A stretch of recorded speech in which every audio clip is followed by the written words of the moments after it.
Hi there, I'm your imaginary friend, and I've got another story for you. This is by Walter de la Mare. It's called Mr. Kempe. It came from a collection called The Connoisseur and Other Stories. As always, bear in mind that sometimes an author will include something in their work that at the time they wrote it seemed fine, but it's not always fine. Let's get into it. Mr. Kempe. It was a mild, clammy evening, and the swing door of the tap room stood wide open. The brass oil lamp suspended from the rafter had not yet been lit. A small, misty drizzle was drifting between the lime-washed walls and the overarching trees on the further side of the lane, and from my stool at the counter I could commune, as often I felt inclined, with the wild white eye of the blue boar which fleered in at the window from the hanging sign. Autumnal scents, failing day, rain so gentle and persistent, such phenomena as these have a highly soporific effect on the human consciousness. It is as though its busy foreground first becomes blurred, then blotted out, and then the slow, steady sweep of the panorama of dream that never ceases its strange motioning. The experience is brief, I agree. The footlights, headlights, skylights brighten again, the panorama retires. Excluding the landlady who occasionally waddled in from her dusky retreat behind the bar, there were only three of us in the tap room. Three chance customers now met together for the first time. Myself, a smallish man with an unusually high crown to his head, and something engagingly monkey like in his face, and a barrel shaped person who sat humped up on a stool between us, in an old shooting jacket and leather leggings, his small eyes set close together on either side of a red nose. I had been the last to put in an appearance, but had not, it seemed, damped anything in the nature of a conversation. Such weather does not conduce to it. But three may be some sort of company, where two is none.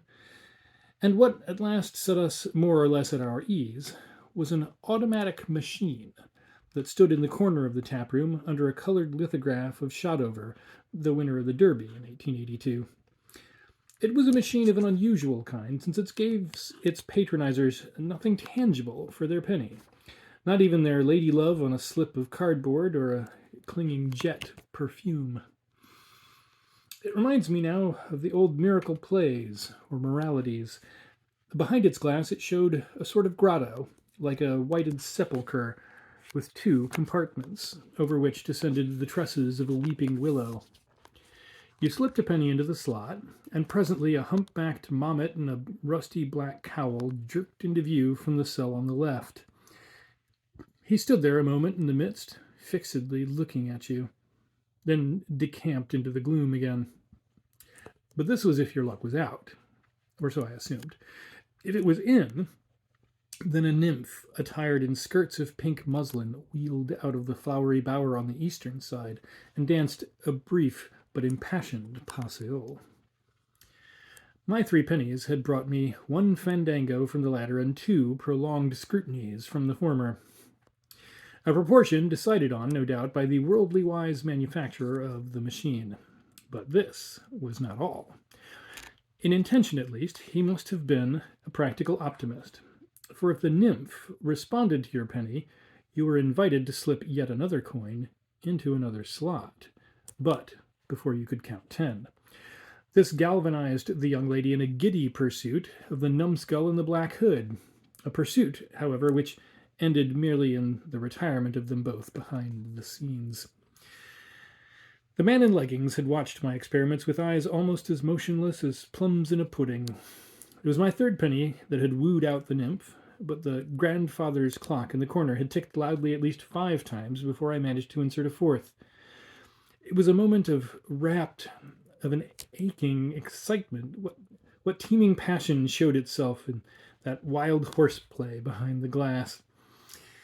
And then, alas, the machinery ceased to whir. The clock ticked on. The faint rustle of the drifting rain sounded once more at the open door. I returned to my stool, and the landlady retired into her den. "Bang goes fourpence," I remarked a little sheepishly. Still, mine was about the right average, I suppose. The man in leather leggings, as if the problem were not for his solution, at once turned his little eyes towards our companion in the corner, whose face was still wreathed with the friendliest of grimaces at my efforts. Well, now, he took up, I'm not so sure. In my view, that minks there sidles out too often. Most young men and more old ones would be content with once in 6. I would myself. It's our credulity. We live on hopes, however long they may be deferred. We live, as you might say. But how many of us learn? How many of us want to make sure? He paused for an answer, his small eyes fixed in his face. Not 1 in a million, he decided. I stole another look into the narrow darkness of the young lady's bower. Oh, he interrupted, I wasn't thinking merely of the eternal feminine, as they call it. That's only one of the problems, though even an answer to that might be interesting. There's free will, for example. There's moral responsibility, and such little riddles as where we all come from and where we're going to. Why, we don't even know what we are, in ourselves, I mean. And how many of us have tried to find out? The man in leggings withdrew his stare and groped out a hand towards his pint pot. Have you? He inquired. The dark-eyed, wizened face lit up once more with its curiously engaging smile. Well, you see, I was once a schoolmaster, and from an official point of view, I suppose it is part of the job. To find answers, I mean. But as you'll agree, we temporize, we compromise. On the other hand, I once met, quite by chance, as we call it, a man who had spent, I should guess, a good many years on that last problem. All by himself, too. You might almost describe it as a kind of pilgrimage, though I'm not anxious to repeat it. It was my turn for a lesson. And what was his solution? I inquired. Have you ever been to Porlock, the Weir? The little man inquired. I shook my head. I mentioned Porlock, he went on, because if you had ever been there, the place I'm thinking of might perhaps call it to mind. Though mine was on a different scale, a decidedly different scale.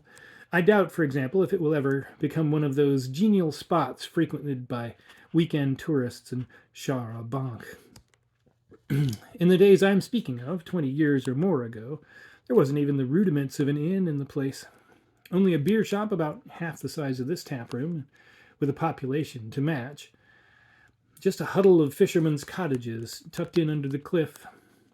I was walking at the time, covering unfamiliar ground, and had managed to misread my map. My aim had been to strike into a cliff path that runs more or less parallel with the coast, but I had taken the wrong turn at the crossroads.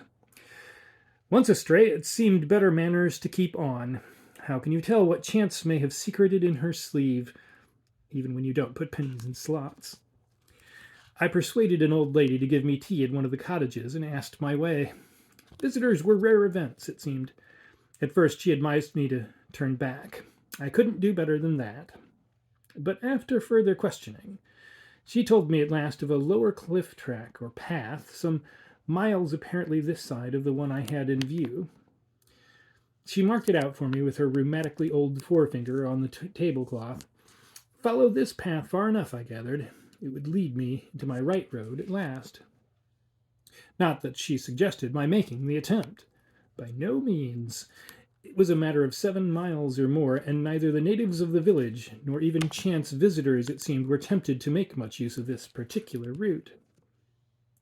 Why not? Inquired the man in leggings, and immediately coughed, as if he had thought better of it. That's what I'm coming to, replied the schoolmaster, as though he had been lying in wait for the question.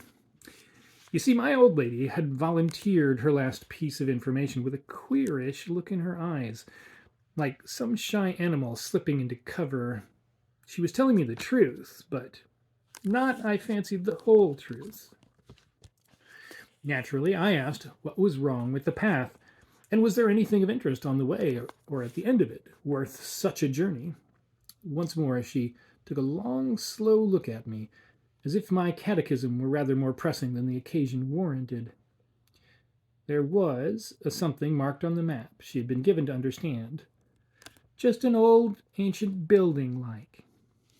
Sure enough, there was, though unfortunately long wear of the one I carried had not only left indecipherable more than a old English letter or two of any record of it, but had rubbed off a square half-mile or so of the country round about it. It was proving a little irksome to draw truth out of her well, and when innocently enough I asked if there was anyone in charge of the place, the old lady was obviously disconcerted. She didn't seem to think it needed being taken charge of, though she confessed at last that a house, not nearly so old, sir, you will understand, stood nearby, in which lived a gentleman of the name of Kempe. It was easier sailing now that we had come to Mr. Kempe. The land, it appeared, including the foreshore, but apart from the chapel, had been in his family since the beginning of time. Mr. Kempe himself had formerly been in the church, conformist or otherwise, and had been something of a traveler, but had returned home with an invalid wife many years before. Mrs. Kempe was dead now, and there had been no children. None, at least, as you would say, grew up to what might be called living.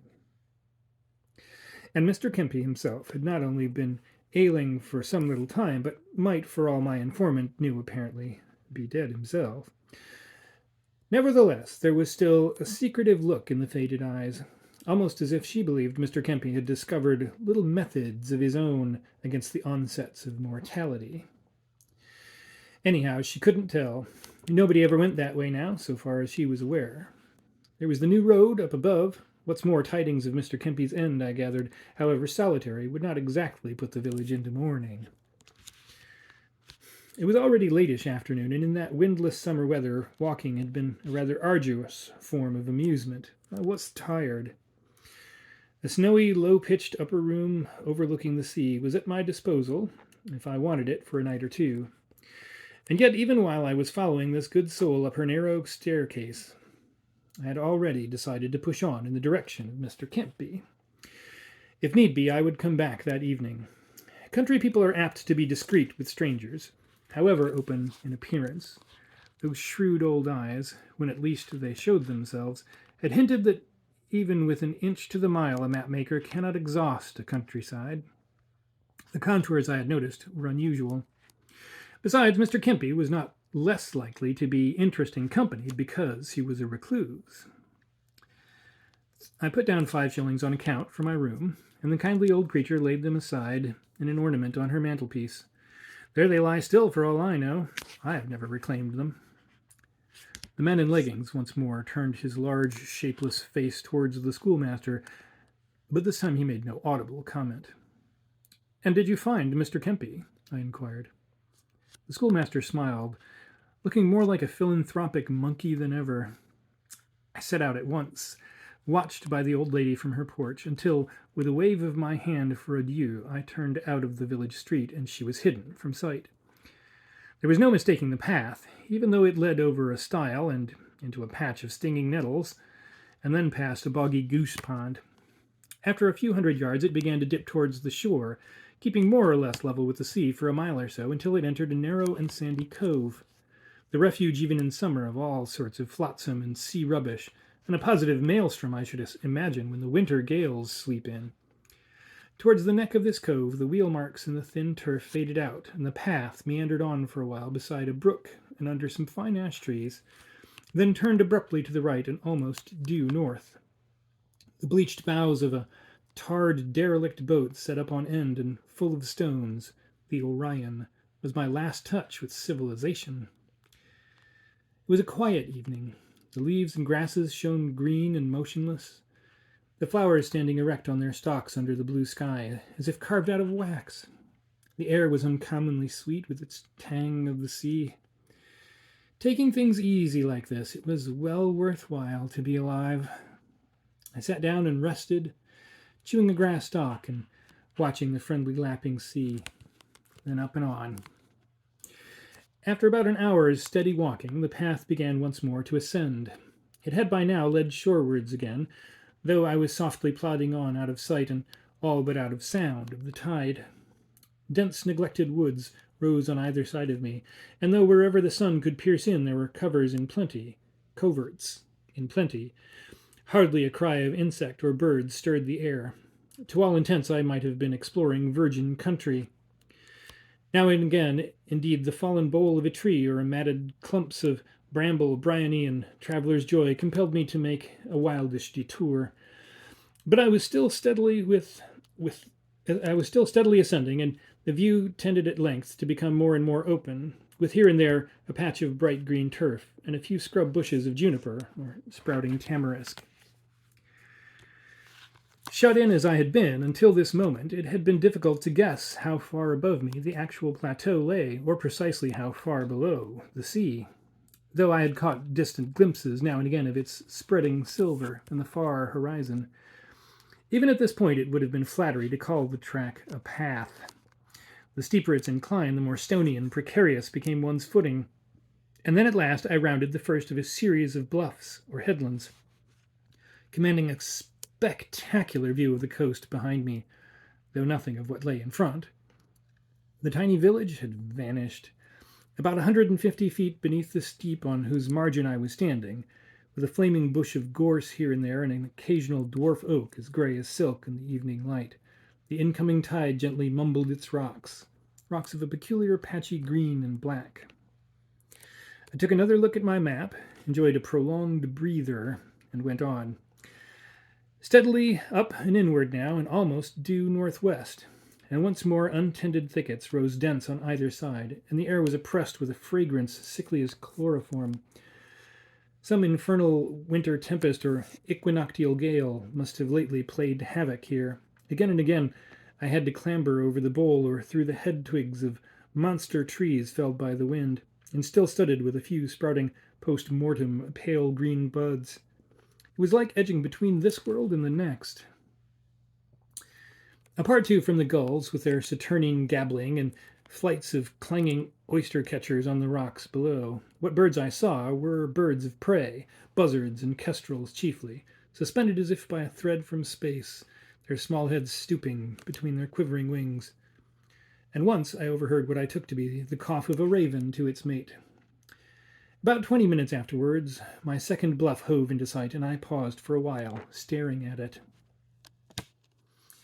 For ordinary purposes, I have a fairly good head, and yet I confess that before venturing further, I took a prolonged look at this monster and at the faint patternings of the path that lay before me, curving first in, then out, along and across the face of the cliff, and just faintly etching its precipitous surface as it edged out of sight. It's a foolish thing, perhaps, to imagine oneself picked out clean against the sky on a precipitous slope, if, that is, you mean to put the fancy into action. You get a sort of double-barreled view of your mortal body crouching there, semi-erect, little better than a framework of bones. Not that there was as yet any positive risk or danger. The adventure would have been child's play, no doubt, even for an amateur mountaineer. You had only to pick your way, keeping a sharp eye on the loose stones, and, to avoid megrims, skirting round the final curve without pausing to look up or to look down. A modest man might possibly try all fours. Still after that, it did not surprise me to remember that visitors to these parts had usually preferred some other method of reaching the road and country up above. Pleasure may be a little over-spiced with excitement. "Steep, eh?" ejaculated the man in leggings. "Yes, steep," replied the schoolmaster. "Though taken as mere scenery," he continued, "there was nothing to find fault with.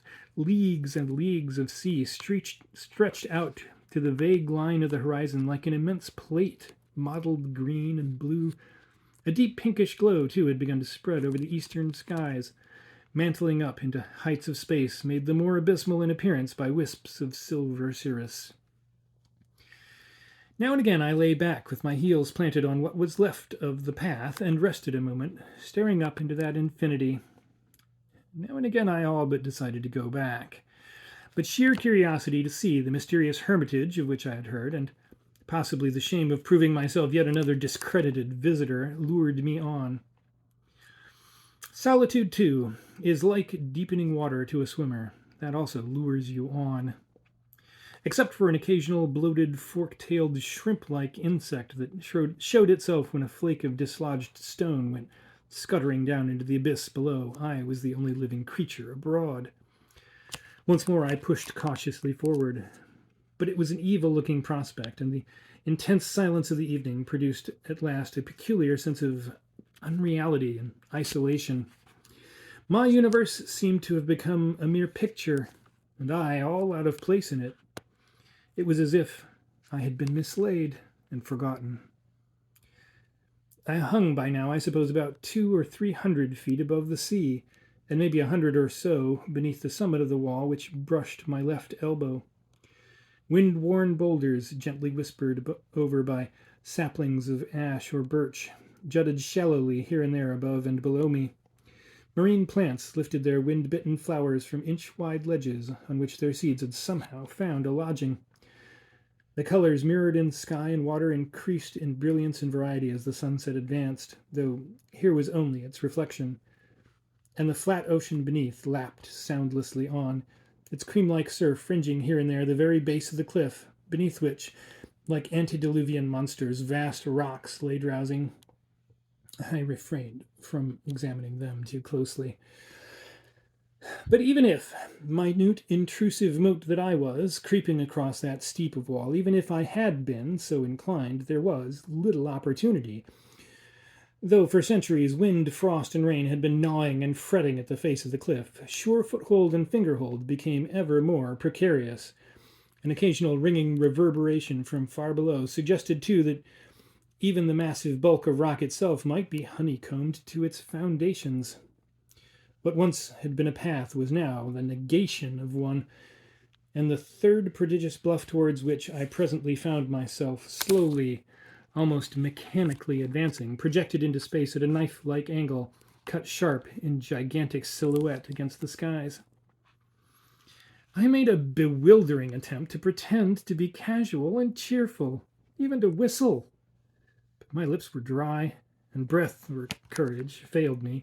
Nonetheless, I had contrived to approach within 20 yards or so of that last appalling precipice, when, as if a warning voice had whispered the news in my ear, I suddenly realized the predicament I was in. To turn back now was impossible, nor had I a notion of what lay on the further side of the headland.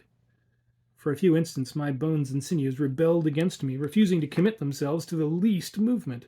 I could do no more than cling spasmodically with my face to the rock. But to hang there on and wither like an autumnal fly was out of the question. One single hour of darkness, one spinning puff of wind would inevitably dislodge me.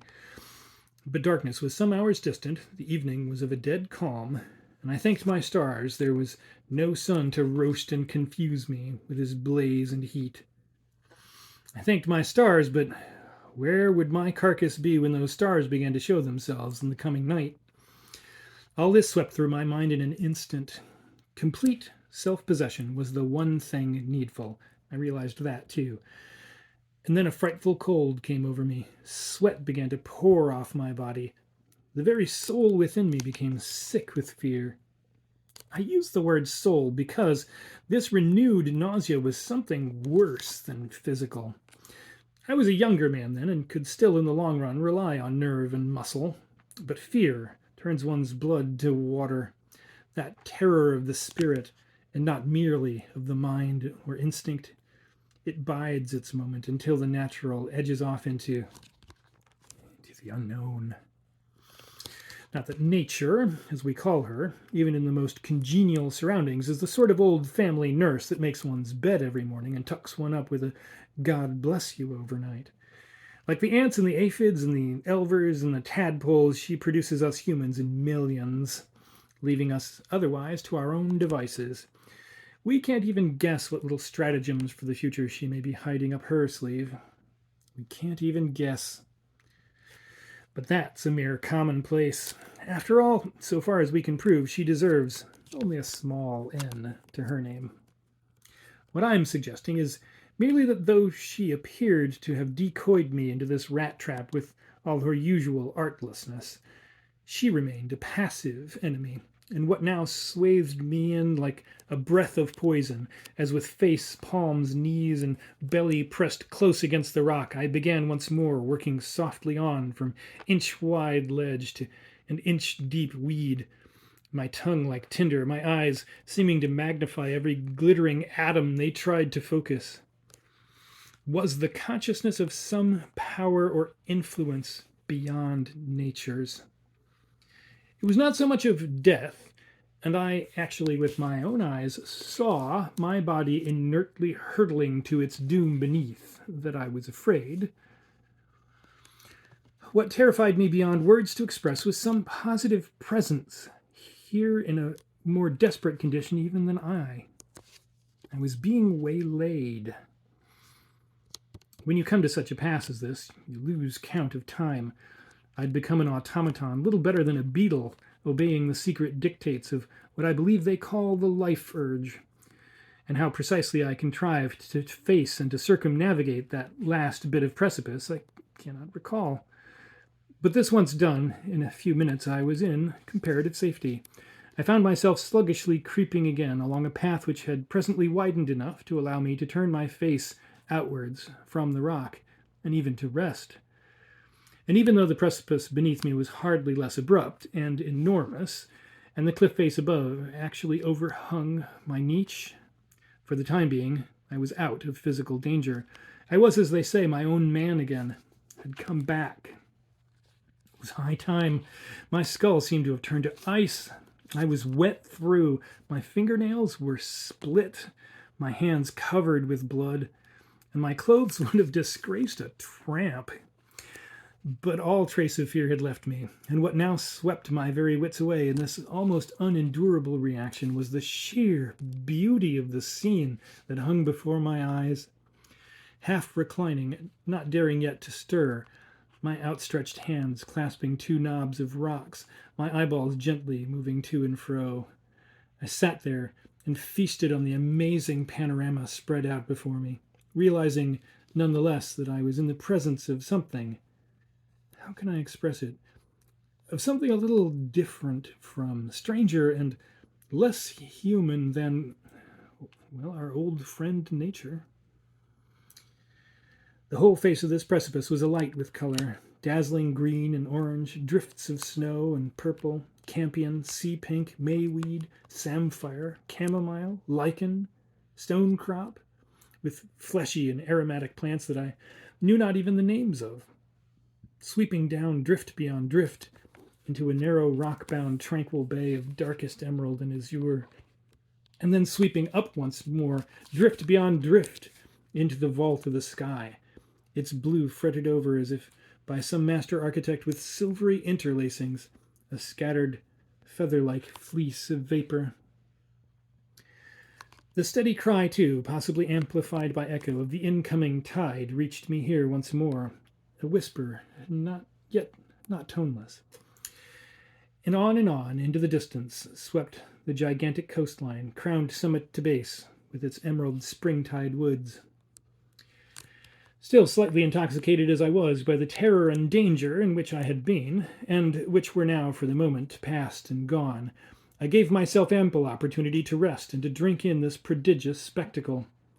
And yet, as I lay there, still at a dizzy altitude midway between sea and sky, but in perfect safety, the odd conviction persisted that though safe, I was not yet secure.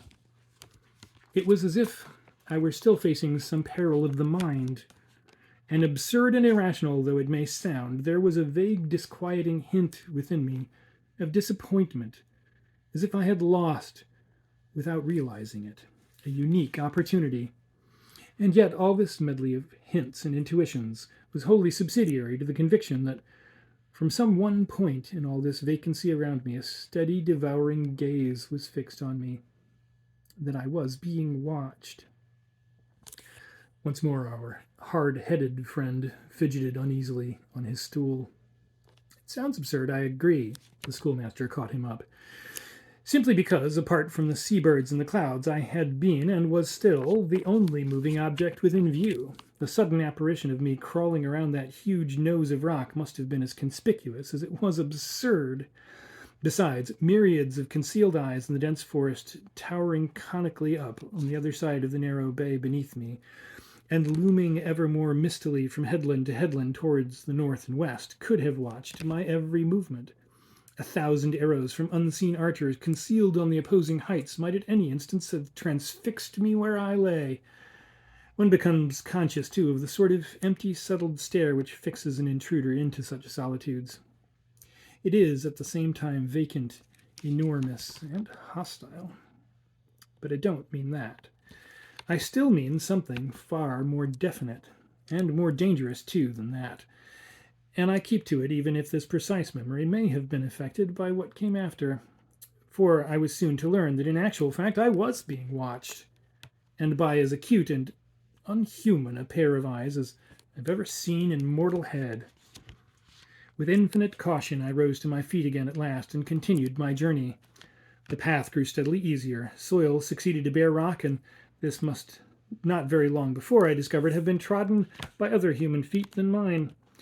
There were marks of hobnails between its tussocks of grass and moss and thrift. It presently descended a little, and then in a while, from out of the glare of the evening, I found myself entering a broader and heavily shaded track, leading straight onwards, and tunneling inland into the woods. It was, to my amazement, close on 8 o'clock, and too late to dream of turning back, even if I could have persuaded myself to face again the experience of the last half hour. Yet, whatever curiosity might say for itself, I felt a peculiar disinclination to forge ahead. The bait had ceased to be enticing. I paused once more under the dismal funnel of greenery in which I found myself staring at the face of my watch, and then had another look at the map. A minute or two's scrutiny assured me that straight ahead was my only possible course. And why not? There was company ahead. In this damp soil, the impressions of the hobnailed shoes showed more clearly. Quite recently, those shoes must have come and gone along this path, on 3 separate occasions at least. Mine had been a rather acutely solitary excursion, and yet for the life of me I had not the smallest desire to meet the maker of those footprints. In less than half an hour, however, I came to a standstill beneath the old ancient building-like that had once been marked on my map, and an uncompanionable sight it was. Its walls lay a little back from the green track in what appeared to be a natural clearing or amphitheater, though at a few yards' distance huge pines in shallow rising semicircles hemmed it in. In shape it was all but circular, and must once no doubt have been a wayside hermitage or cell.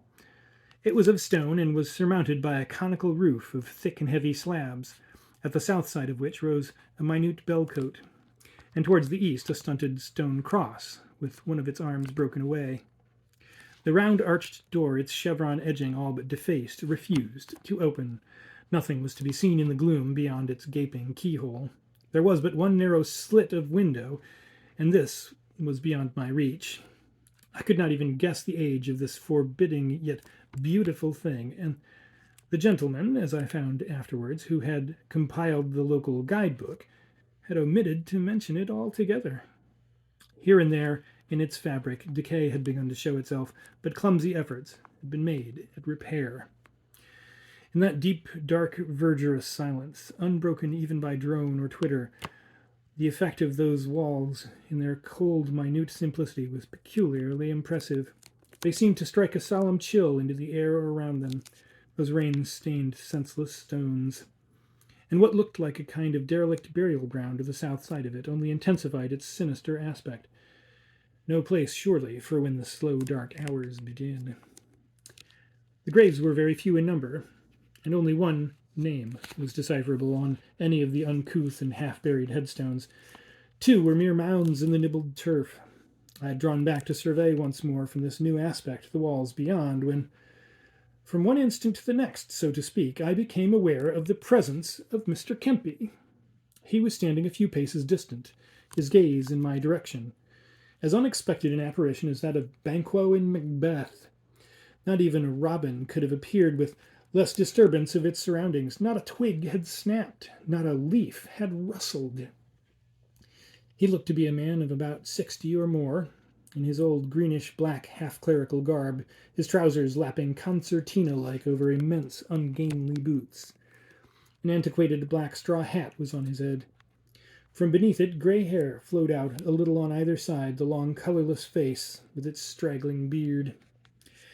His eyes were clear as water, the lids unusually wide apart, and they had the peculiarity, perceptible even at this distance, of not appearing to focus what their attention was fixed upon. That attention was fixed upon me, as a matter of fact, and standing as I was, with head turned in his direction, we so remained, closely regarding one another for what seemed to be a matter of hours rather than of moments. It was I who broke the silence with some affectedly casual remark about the weather and the interestingness of the relic that stood, something like a huge mushroom of stone, nearby. The voice that sounded in answer was even more astonishing than Mr. Kempe himself. It seemed to proceed from a throat rusty from want of use, and carried a kind of vibrant, glassy note in it, like the clash of fine glass slightly cracked. At first I could not understand what he said. The sound of it reminds me now of Alexander Selkirk, when his rescuers found him in Juan Fernandez. They said he spoke his words by halves, you'll remember. So did Mr. Kempe. They sounded like relics of a tongue as ancient as the unknown hermit's chapel beside which we had met. Still, I was myself as nervous as a cat.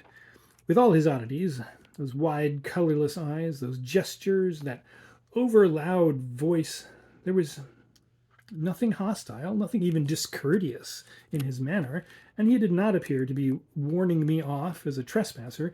Indeed, the finger wagging at me in the air was clearly beckoning me on. Not that I had any keen inclination to follow. I preferred to go on watching him, and attempted to mark time by once more referring to the age and architecture of the chapel. Asked him at last point blank if it were now too late to beg the courtesy of a glance inside.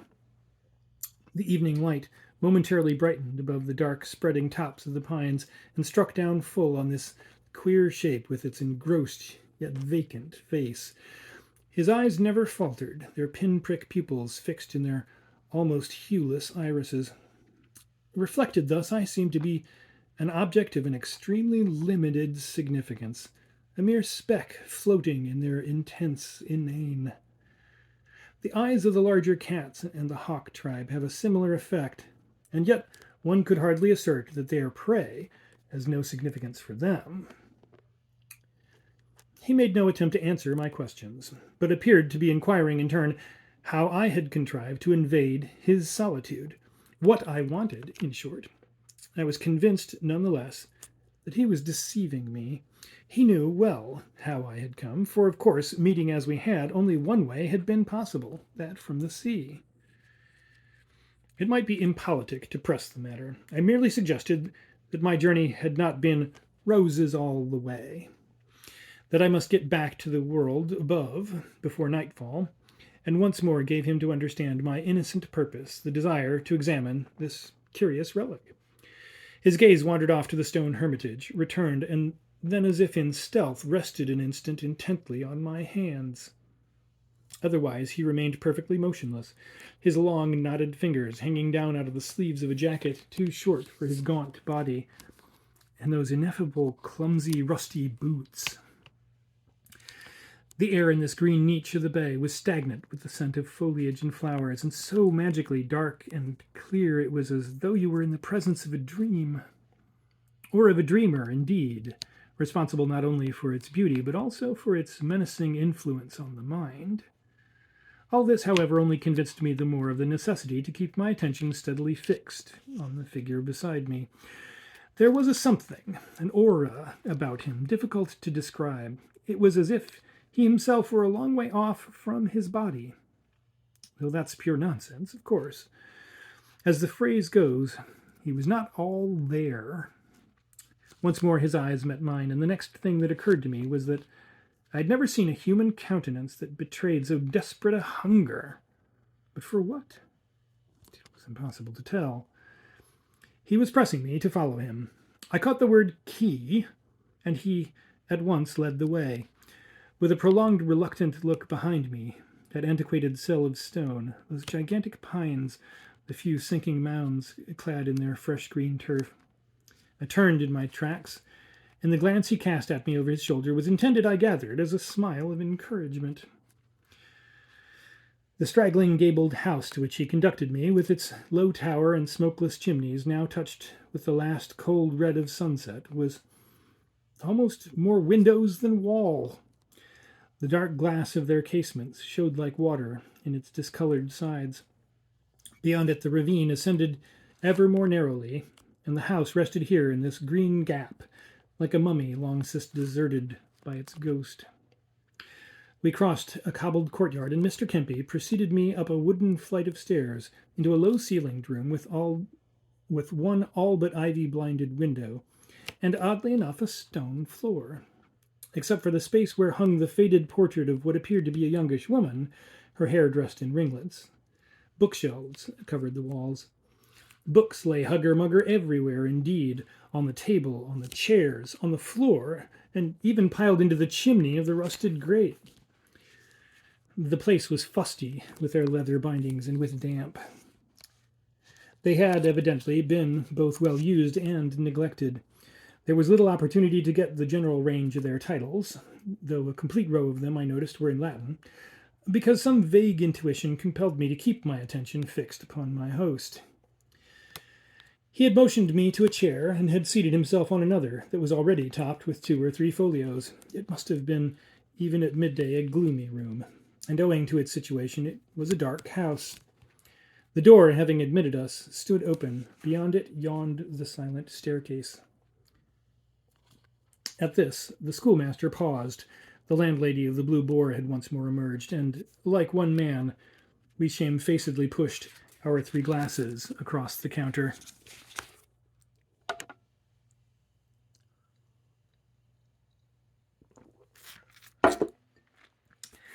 "And what happened then?" I inquired. At this, the man in leggings slightly turned his tortoise-like head in my direction, as if its usual resort was beneath the shell. The schoolmaster watched the shape of this landlady till it had vanished into the dusk beyond. "Mr. Kempe began talking to me," he said, "rapidly and almost incoherently at first, but gradually slowing down till I could understand more or less what he was saying.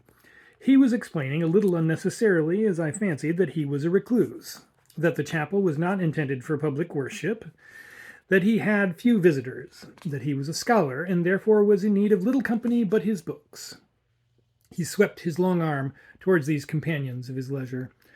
The little light that silted through the window struck down across his tousled head, just touching his brow and cheekbones as he talked. And then in the midst of this harangue he suddenly came to an end, and asked me if I had been sent there. I assured him that I had come of my own free will, and would he oblige me before we returned to the chapel with a glass of water. He hesitated. "Water," he repeated. "Oh, water." And then, with a peculiar gesture, he crossed the room and shut the door after him. His boots beat as hollowly on the stairs as sticks on a tom-tom. I heard the creaking of a pump handle, and in a moment he reappeared carrying a blue-lined cup without a handle. With a glance at the portrait over my head, I drank its ice-cold contents at a gulp and pushed the cup in between 2 dog-eared books. "I want to get back to the road up above," I explained. This seemed to reassure him. He shut his mouth and sat gazing at me. "Ah, the road up above. Then why?" He suddenly almost bawled at me, as if I were sitting a long way off. His great hands were clasped on his angled knees, his body bolt upright. "Why what?" "Why have you come here? What is there to spy out? This is private property. What do you do for a living? What's the use of it all?" It was an unusual catechism from stranger to stranger, but I had just escaped an unpleasant death and could afford to be indulgent. Besides, he was years and years older than I. I told him that I was a schoolmaster on vacation, not thinking it necessary to add that owing to a small legacy I was out of a job at the time. I said I was merely enjoying myself. "Enjoying yourself? And you teach, he cried with a snap of his jaw. And what do you teach? Silly, suffocating lies, I suppose, or facts, as you prefer to call them. He drew his hand down his long, colorless face, and I stole a glance towards the door. If human beings are mere machines, well and good, he went on. But supposing, my young friend, they are not mere machines. Supposing they have souls in their bodies, what then? Supposing you have a soul in your body, what then? Aye, and the proof. The proof! The schoolmaster's face puckered up once more into a genial smile. I won't attempt, he went on, to repeat word for word the talk I had that evening. I can give you only the gist of it. But I had stumbled pretty abruptly, you'll notice, on Mr. Kempe's King Charles's head, and he presented me with it on a charger. He was possessed, I gathered, by one single aim, thought, and desire. All these years of his retirement had apparently been spent in this one quest to prove man's possession of a soul. Certain doubts in my mind sprang up a little later in the evening, but it was clear from the beginning that in pursuit of this he had spared neither himself nor the wife that was gone. It was no less clear that he was entirely incapable of what better brains, no doubt, would have considered a scientific treatment of his theme. He thrust into my hand a few chapters of a foolscap manuscript that lay on the table, a fly-blown, murky pile of paper at least 18 inches high. Never have I seen anything to which the term reading matter seemed more appropriate. The ink was faded on the top page. It was stained as if with tea. This work was entitled briefly The Soul, though the subtitle that followed it would not have disgraced the author of The Anatomy. I could follow no more than a line or two at a time of the crazy handwriting. The pages were heavily interscored, annotated, and revised, not only in pencil, but in violet and in red ink. A good part of it appeared to be in Latin and Hebrew, and other inactive tongues. But turning them over at haphazard, I caught such page headings as contemplation, dreams, flagellation, cadaver, infancy. I replaced the sheets a little gingerly on the table, though one mustn't, of course, judge of the merits of a work by the appearance of it in manuscript. The desolation of its author's looks and his abruptness of manner thinned away a while as he warmed to his subject. But it was not so much his own sufferings in the cause as the thought of what Mrs. Kempe's last few years on earth must have been to her that made me an attentive listener. Hers must indeed have proved a lingering death. He had never left her side, I gathered, for weeks at a time, except to tend his patch of garden and to prepare their niggardly meals. And as her body had wasted, poor soul, his daily inquisition, his daily probings had become ever more urgent and desperate. There was no doubt in the world that this afflicted old man had loved his wife. The softening of the vacant, inhuman eyes as he told me of that last deathbed colloquy was enough to prove that. Maybe it was in part because of this affection that mere speculation had sharpened into what they call an idée fixe. Still, I hardly think so. More probably, the insidious germ had shared his cradle. And after all, some degree of conviction on the subject is not out of place in men of his cloth. He had abandoned his calling, indeed, he was assuring me, solely as a proof of his zeal.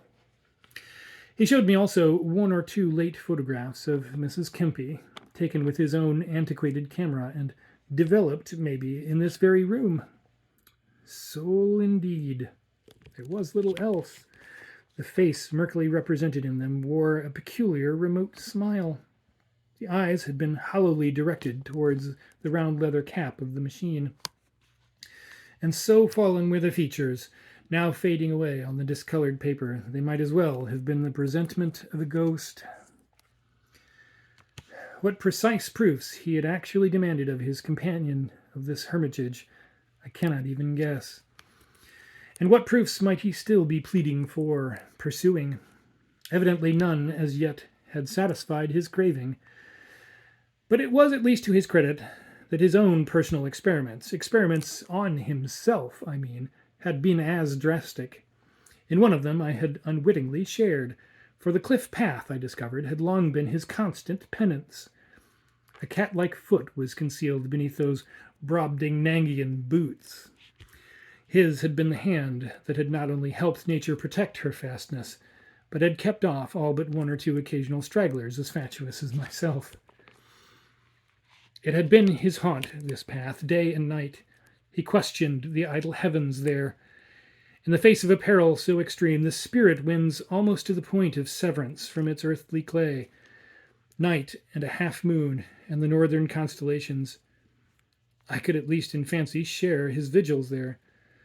Only an occasional ship ventures into sight of that coast, but almost any day, it seemed, during these last few years, a good spyglass might have discerned from its decks a human shape facing the infinite from that appalling eyrie. Both delusions and illusions, too, are rapid breeders. Which of the two, I wondered, still wonder, was this old man's conviction? The conviction, I mean, that one is likely to be more acutely conscious of the spirit within when the body is suspended, as it were, from the lintel of death's door. What dreams may come in such circumstances, every practical psychologist, no doubt, would merely pooh-pooh. Still, after all, Mr. Kempe had been something of a pioneer in this inquest. He had not spared himself. He could not live by faith, it seems. He must indeed again and again have come uncommonly near dying in the pursuit of it. He had fasted, moreover, and was now little more than a mere frame of bones within his outlandish clothes. Those boots of his, they kept forcing themselves on my attention. A worse fit than any worn by some homesick, desperate soldier clambering over the top in the Great War. They stuck in my mind. You don't seem to realize. You folk out there don't seem to realize. He suddenly began shouting at me that nothing in this world is of the slightest importance compared with a yes or no to what I ask. If we are nothing more than the brutes that perish, and no sign ever comes from them, I may tell you, then let us perish, I say. Let fire descend from heaven and shrivel us up. I care not in what cataclysm of horror. I have passed them all. I am suggesting no blasphemy. I make no challenge, no denial. Merely a humble plotter, my dear sir. But no, nothing. Nothing. Nothing. Not a word. He lifted himself out of his chair, opened the door, looked out, and came back again. I disapprove. He brandished his outspread fingers at me. I disapprove absolutely of peering and prying, your vile, pernicious interferences with the natural mysteries which we as humanity inherited from the old Adam. Away with them! I declare I am a visitor here. I declare that this... He swept his hand down his meager carcass. This is my mere tendency. All that I seek is the simplest proof. A proof that would not so much as stay a pulse beat in the vile skeptics that give their wretched lives to what they call science. I'm not even a philosopher, he ejaculated. I am here alone, a wayfaring man and a fool, alone, in the face of this one supreme mystery. And I need aid. His voice ceased. He threw out his hands and sat there emptily gazing at me. And so he continued. Now he would lift himself out of his chair and, prowling from shelf to shelf, scanning at but an inch or two distant the titles of their contents, would thrust volume after volume into my hands for evidence, accompanying his clumsy motions with peevish and broken comments impossible to follow. I was presently surrounded with these things as with a surf.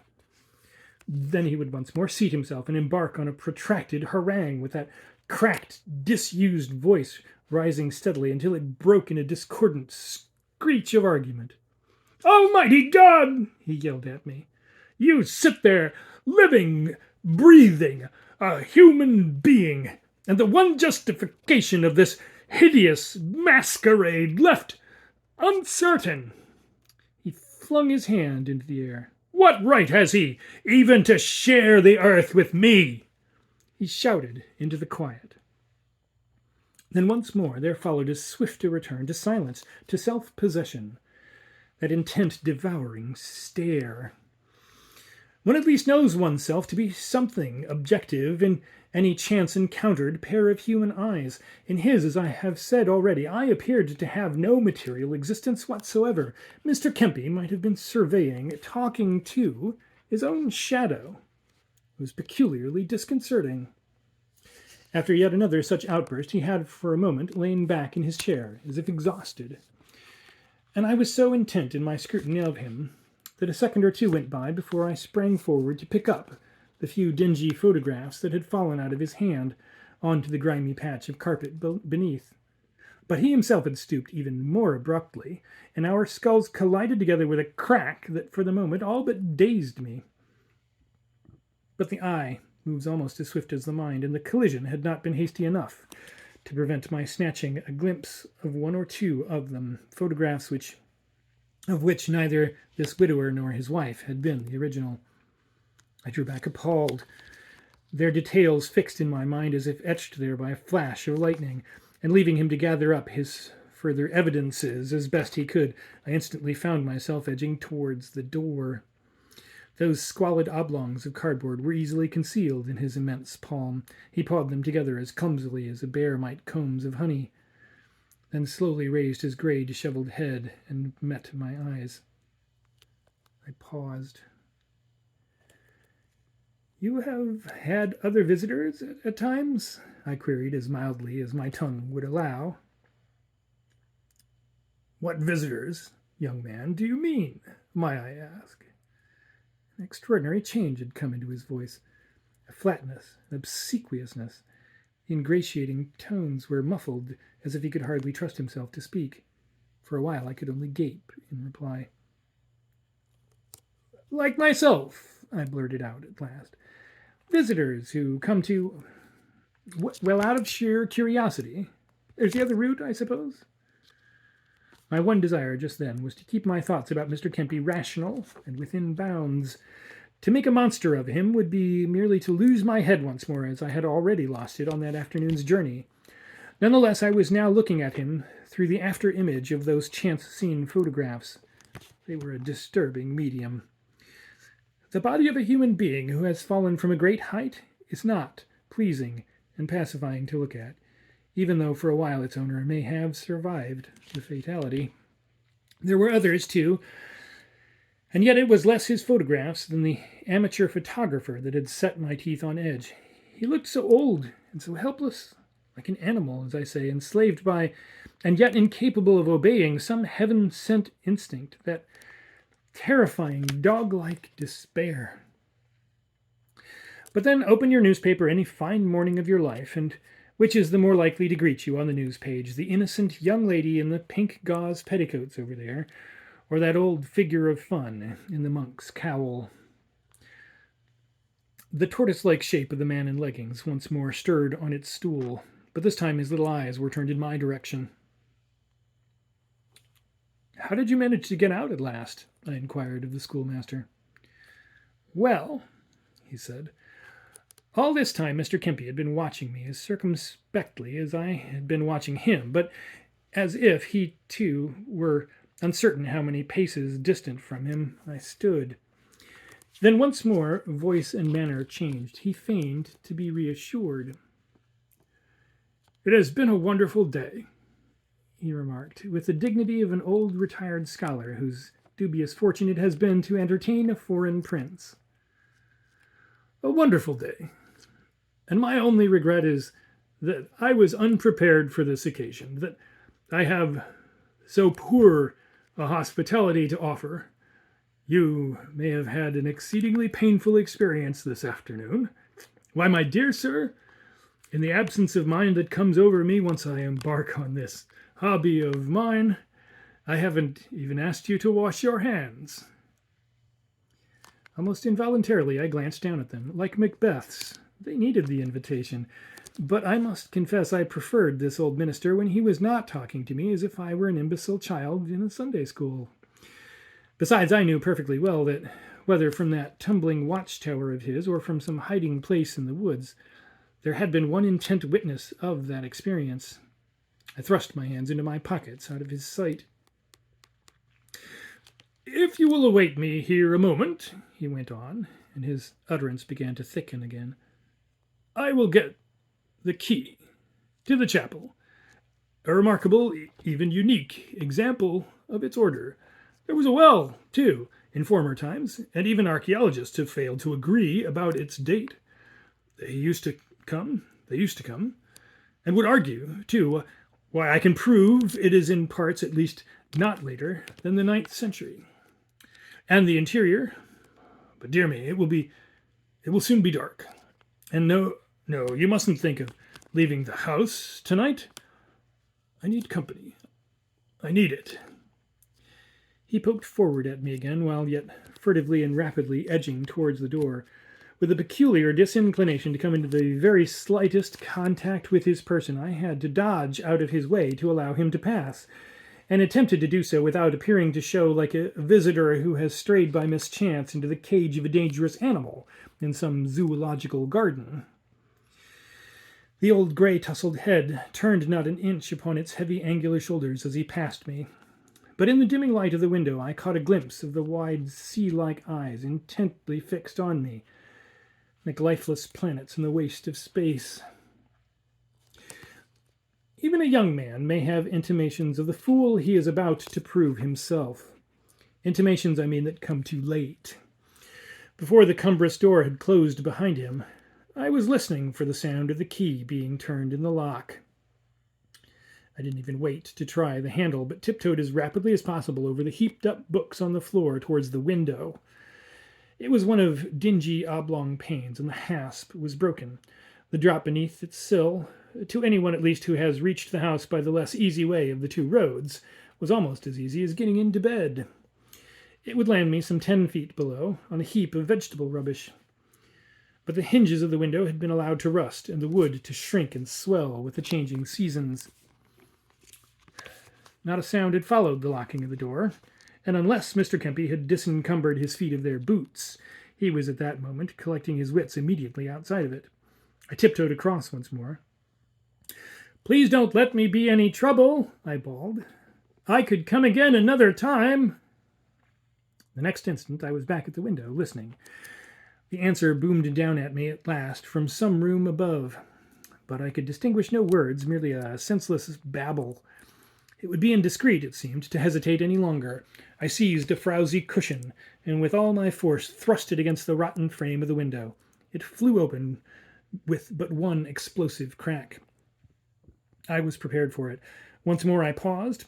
Then, after a last hasty glance round that dismal laboratory, its scattered books, fusty papers, blackened ceiling, broken lamp, and that one half-obliterated portrait of the gentle, apologetic, faded young woman on the wall, I clambered soundlessly onto the sill and dropped. The refuse below was thoroughly rotten. Not a twig snapped.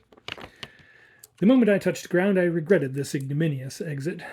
There was I, a young man, 30 to 40 years at least, the junior of Mr. Kempe, a young man who, whether or not possessed of a soul, was at least fairly capable in body. Surely I might have ventured. Life has more riddles than one. But I did not pursue these thoughts far. The very look and appearance of the house as I glanced up at the window out of which I had descended so abruptly, its overhanging gable, its piebald darkened walls rising towards the first stars under the last of twilight. It was hardly less unhappy and unpleasing company than its tenant. I groped my way beyond its purlieus as quickly and silently as I could, mounted a low wall, and was already in the woods. By luck I had caught a glimpse of the plough straddling above the chimneys, so I knew my north, and edged off upwards and westwards for some little distance under the motionless trees before I came to a halt. The house was now out of sight, its owner once more abandoned to his own resources and researches. and I was conscious of no particular desire to return to examine the interior of the small stone chapel, nor the inscriptions on the few headstones which memorialized those who had been longest slumbering in the ground nearby. Possibly I was not the only visitor who had bidden the recluse in this valley so unmannerly a farewell. I cannot at any rate imagine anyone simpleton enough to venture back, even in response to the sound of hysterical weeping that came edging across the silence of the woods. "Do you mean that old man was crying?" queried our friend in leggings. The drizzle in the lane outside the inn had plucked up courage as daylight ebbed, and had increased to a steady downpour. He had to repeat his question. "I mean," said the schoolmaster a little acidly, "exactly what I say. I am nothing much of a traveler, or perhaps I could tell you what resemblance the noise of it had to the cajolings of a crocodile." "My God!" coughed the other derisively. With this, he seemed to have finally made up his mind, and lurched heavily off his stool, and without even so much as a good night to our landlady, he betook himself out of the bar. Except for the noise of the rain, a complete silence followed his departure. "And you never went back?" I ventured presently, or spoke about the matter. "I mean, you see," said the schoolmaster, "I acted like a fool. I should have taken Mr. Kempe simply on his face value. There was nothing to complain about. He hadn't invited me to come and see him, and it was hardly his fault, I suppose, if an occasional visitor failed to complete so precarious a journey. I wouldn't go so far as that. He was merely one of those would-be benefactors to the human race who go astray, get lost, ramble on down the wrong turning. Qua pioneer, I ask?" He rapped his fingers on the pewter of the counter. "Was he exceptional?" He was arguing with himself, not with me. I nodded. "But what was your impression? Was he sure, Mr. Kempe, either way? The soul?" "Yes," I echoed. "The soul." But I repeated the word under my breath, for something in the sound of our voices seemed to have attracted the attention of the landlady, and alas, she had decided to light up. The solemnity of man's remotest ancestors lay over the schoolmaster's features. "I can't say," he replied.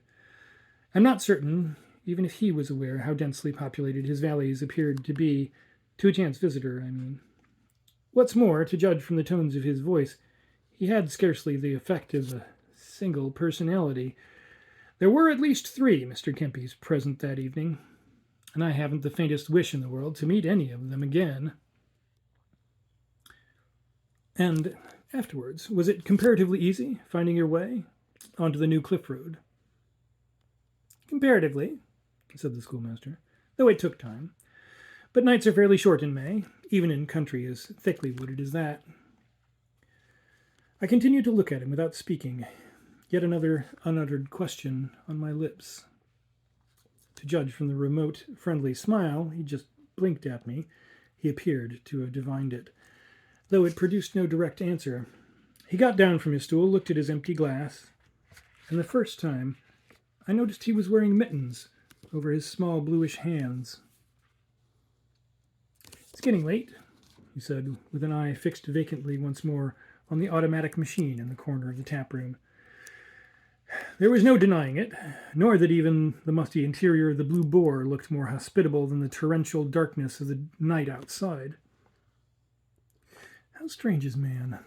The spectacle depressed me beyond words, as if it had any more significance than that. For its passing hour, a dense yet not inbeneficent cloud was spread betwixt this earth of ours and the faithful shining of the stars. But I did not mention this to the schoolmaster. He seemed to be lost in a dark melancholy, his face a maze of wrinkles, and beyond him, in a cracked looking-glass, I could see his double sitting there upon its stool. I was conscious that in some way I had bitterly disappointed him. I looked at him, my hand on the door handle, waiting to go out.